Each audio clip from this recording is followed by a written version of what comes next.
difficile, parfois, de mettre des barrières émotionnelles dans le cadre du travail. Le lundi 7 novembre 2022, un membre de l'équipe de l'émission Télématin était particulièrement heureux à l'idée de se rendre au bureau. Ou plutôt en plateau de tournage. L'invité du jour n'était autre que la chanteuse Jennifer, et l'un des complices de Julia Vignali écoute visiblement toute sa discographie en boucle depuis qu'elle a remporté la victoire, lors de la première saison de la Star Academy en 2002 sur TF1. Il s'agit de Jean-Baptiste Marteau, qui a eu du mal à camoufler sa joie à l'idée de croiser l'artiste. Même s'il avait voulu être discret, c'était peine perdue. À peine Jennifer était-elle installée dans son siège que Julia Vignali, aux manettes de l'émission de France 2 ce jour-là, s'est amusée à expliquer la situation.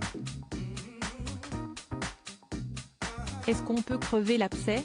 Jean-Baptiste Marteau est complètement marteau de vous, a-t-elle annoncé, à l'aide d'un savant jeu de mots.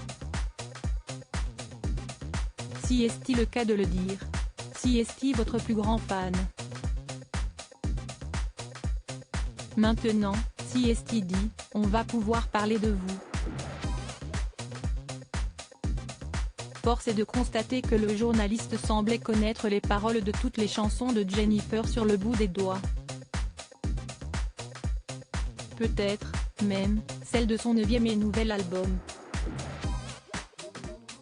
Si elle était présente sur le plateau de l'émission Télématin, si est-il parce que Jennifer accompagne effectivement la sortie d'un nouvel opus inédit, composé de 12 titres et baptisé sobrement N°9.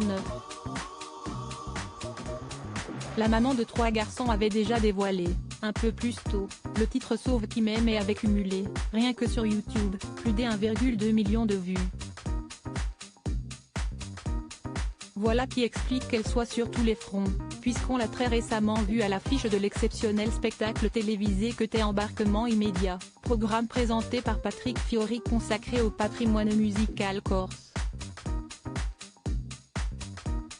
Cette course à la promotion est un réel travail, mais aussi l'occasion, pour tous, de découvrir Jennifer comme rarement.